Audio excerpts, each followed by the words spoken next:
Menyadari bahwa ada sosok iblis yang mengganggu ketenangan di kehidupannya, sepasang kekasih yang baru pindah ke rumah baru mengalami beberapa gangguan supranatural. Satu dari mereka mendapatkan ide untuk merekam seluruh aktivitasnya agar dapat mengetahui sosok apa yang mengganggu mereka. Namun ide itu malah berakhir tragis. Bagaimana ceritanya? Halo para pecinta film, selamat datang di konten Storyline. Inilah Paranormal Activity.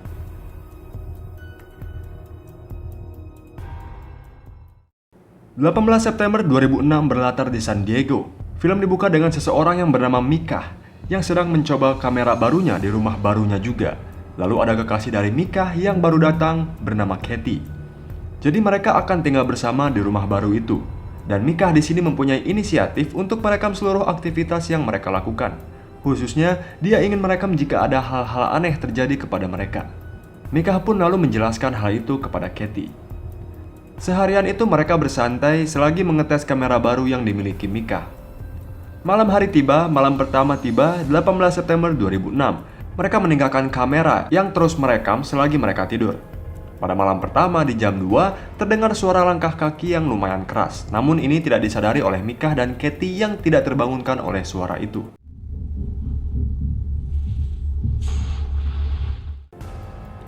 Keesokan paginya, Katie menemukan kunci mobil yang ia taruh di meja pada hari kemarin tiba-tiba ada di lantai bawah. Kejadian ini tidak membuat mereka berpikir yang aneh-aneh. Lalu rencana di hari itu adalah Katie mengundang seseorang cenayang atau paranormal untuk datang ke rumah mereka. Ini dia lakukan karena Katie mempunyai masalah terhadap hal spiritual sejak kecil. Nah, singkat cerita, cenayang itu pun datang. Ia bernama Dr. Frederick. Jadi Katie dan Dr. Frederick ini sudah pernah berbincang melalui telepon, di mana Katie di sini ingin meminta pertolongan Dr. Frederick. Karena semenjak ia berusia 8 tahun sampai sekarang, ia sering mengalami gangguan-gangguan aneh.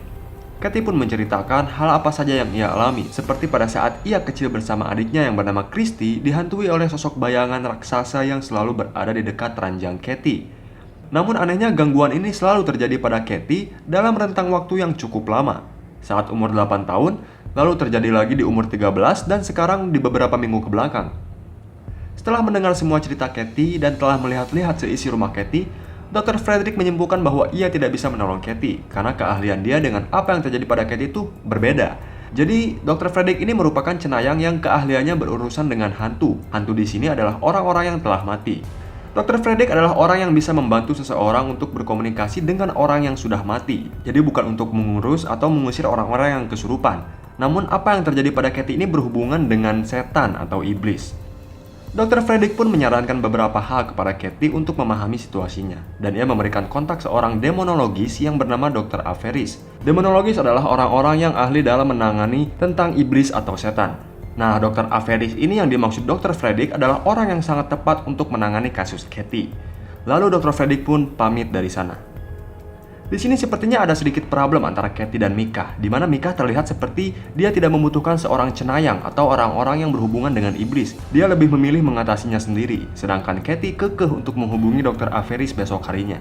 Akhirnya mereka pun menyimpulkan apabila kondisi mereka memburuk atau gangguannya lebih parah, maka mereka harus menghubungi Dr. Averis. Ini by the way emang dari filmnya ya, waktunya nggak berurutan gitu. Lalu scene berpindah di malam ketiga 20 September 2006. Sesuatu terjadi jam 2 lagi. Pintu kamar tiba-tiba bergerak dengan sendirinya.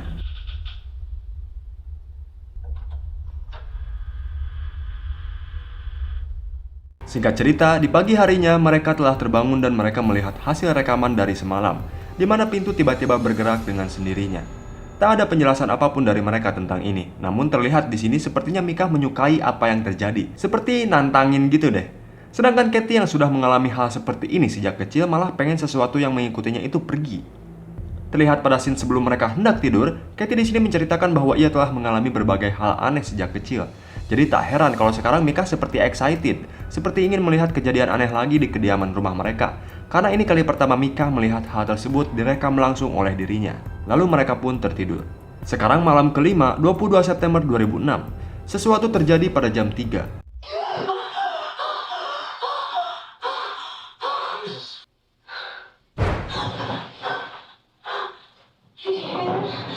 Namun saat mereka cek ke bawah, tak ada apa-apa dan tak ada tanda apapun. Esok-esok harinya, Micah mengecek dan menemukan sesuatu pada rekamannya. Ia mendengarkan suara aneh yang ia gak bisa pikir dengan logika itu suara apa. Di mana ini membuat kesimpulan bahwa iblis atau sesuatu yang mengganggu mereka selama ini ada di kamar tidur mereka selagi mereka tertidur. Di sini Mika sangat yakin bahwa sesuatu itu ingin berkomunikasi, maka ia akan membeli papan Ouija untuk melakukan komunikasi dengan iblis itu. Namun Katie dan satu orang temannya yang sedang berada di sana menolak dan melarang Mika untuk melakukan itu, karena itu akan memperburuk keadaan. Tapi Mika seperti yang dijelaskan tadi, karena ia baru pertama kali melihat hal seperti ini, ia tidak merasa takut, malah menantang untuk hal yang lebih-lebih lagi. Nah, singkat cerita, tidur lagi di malam ke-13, 30 September 2006. Pada jam 3, Katie terbangunkan lagi oleh suara yang berasal dari luar rumah. Sampai Mika pun ikut terbangunkan. Namun ini tak mengejutkan mereka. Tiba-tiba tak lama setelah itu, saat mereka masih terbangun,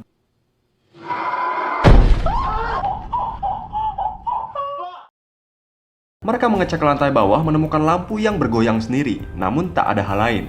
Nah, keesokan harinya, Katie udah mulai gak nyaman nih dengan apa yang udah kejadian sama dia. Tapi Mika malah kayak lebih excited lagi, dia lebih semangat lagi. Permasalahan antara Katie dan Mika soal masalah ini tak berhenti dan mereka masih tetap teguh pada pendirian mereka masing-masing. Tiba di malam ke-15, 2 Oktober 2006. Pada jam setengah 2, Katie terbangun lalu berdiri dari tempat tidurnya. Ia lalu menatap Mika selama kurang lebih 2 jam tanpa melakukan apapun.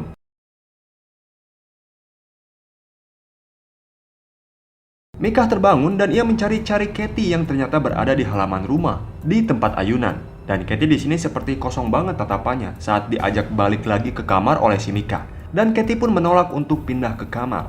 Mika memutuskan untuk tidur berdua di sana, di ayunan. Ia lalu kembali ke kamar untuk membawa selimut.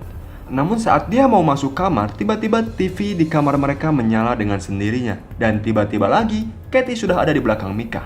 Dan ini Katie yang benar-benar Katie. Dia terlihat biasa aja dan mereka pun tidur kembali.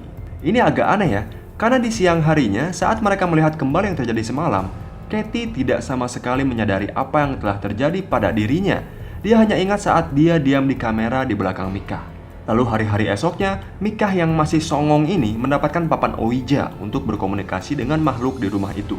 Katie pun marah karena menurutnya papan Ouija itu di luar batas, serta hari itu adalah hari di mana mereka akan jalan-jalan. Dan Katie berharap hari itu akan bahagia lah, akan tenang. Namun dia malah dibuat marah karena si Mika membeli papan Ouija. Namun akhirnya mereka pun pergi, dan Mika meninggalkan papan Ouija itu di meja ruang tengah. Kamera yang masih merekam tempat papan Ouija itu menunjukkan pergerakan dari papan Ouija itu, sampai terbakar dengan sendirinya.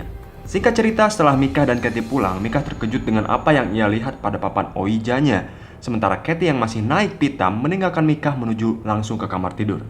Mika merasa sedikit gak enak nih sama Katie.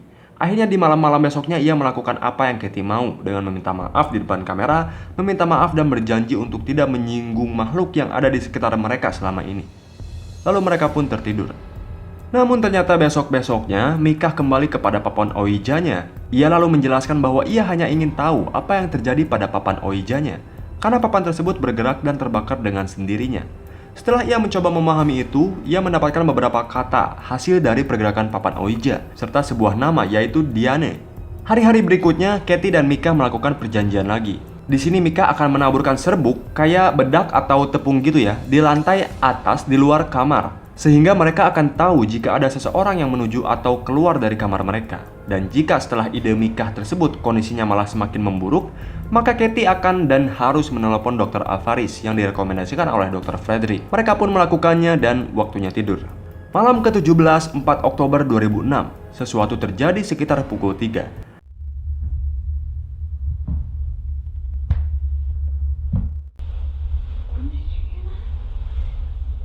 Serbuk yang Mika taburkan di luar mendapati jejak kaki yang hanya masuk namun tak terlihat jejak keluar kamarnya.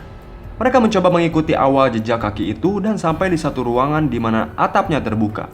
Mika pun mengecek ke atas dan ia mendapatkan potongan foto anak kecil. Setelah menunjukkan kepada Katie, Katie terkejut karena itu adalah foto seorang gadis kecil dengan latar rumah Katie saat kecil, yang berarti itu adalah foto 15 tahun yang lalu. Karena dari kecil rumah Katie yang berada di foto itu sudah kebakaran.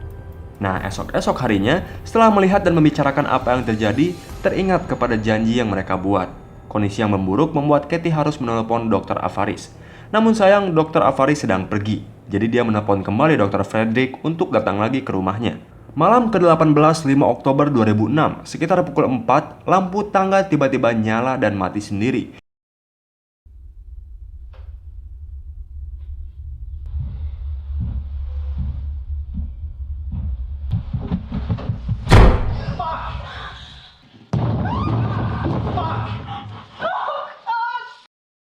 Mereka lalu melihat keluar dan mencari tahu apa yang terjadi, namun mereka tidak menemukan apa-apa. Dan di sini Micah udah mulai ngerasa takut nih. Esok-esoknya saat mereka sedang makan di siang hari, mereka mendengar suara dentuman dari lantai atas.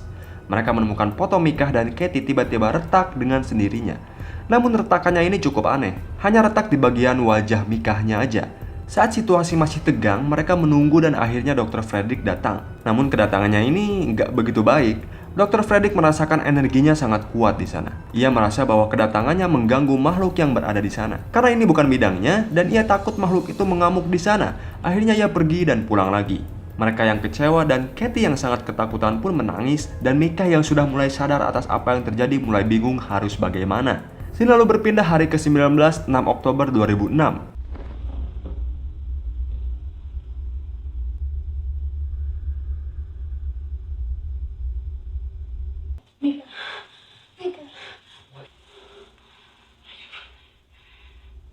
Esok-esoknya Katie udah mulai freak out banget nih. Micah lalu mencari tahu nama Diane yang ia telusuri di papan Ouija beberapa hari kemarin. Dan ia menemukan Diane, gadis tahun 60-an yang mempunyai kasus yang sama dengan apa yang Katie alami sekarang. Dari rumahnya yang terbakar, sampai bayangan yang Katie lihat semuanya dialami oleh Diane itu. Pada kasus Diane, dia telah mati, dan kematiannya sangat tragis saat Diane mencoba mengusir makhluk yang mengikutinya melalui cenayang. Ini menjadikan Katie dalam posisi takut, sedih, dan bingung. Scene lalu berganti, mereka tertidur di malam ke-20, 7 Oktober 2006.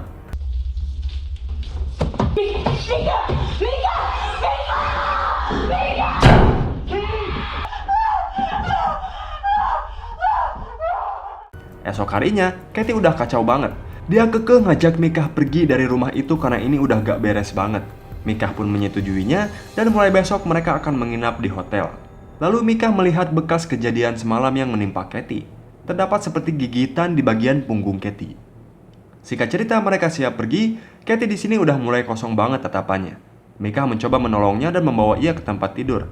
Namun tiba-tiba saat berada di atas, Micah mengajak lagi Katie untuk pergi ke hotel.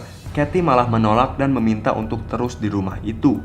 Dan ia meminta Micah untuk terus nemenin dia di rumah itu. Aneh gak sih? Padahal baru hari kemarin dia ketakutan banget, dan baru kemarin banget dia kekeh ngajak Micah pergi dari rumah itu. Sementara di sini malah Micah yang mengingatkan Katie untuk pergi dari rumah itu. Micah mencoba mengingatkan lagi apa yang sudah terjadi sehingga Katie bisa berpikir lagi untuk pergi dari sini. Namun tetap Katie nggak mau, dan Micah akhirnya tetap di sana bersama Katie. Malam hari tiba, hari ke-21, 8 Oktober 2006.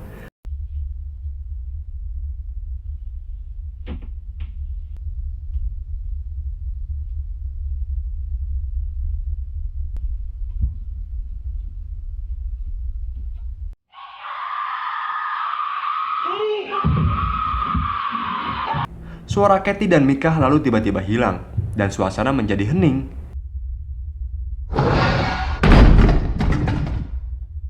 Dan Katie ini sepertinya telah kerasukan, lalu membunuh Micah. Terlihat bajunya Katie sekarang dilumuri darah yang banyak. Film pun berakhir saat Katie menatap ke kamera.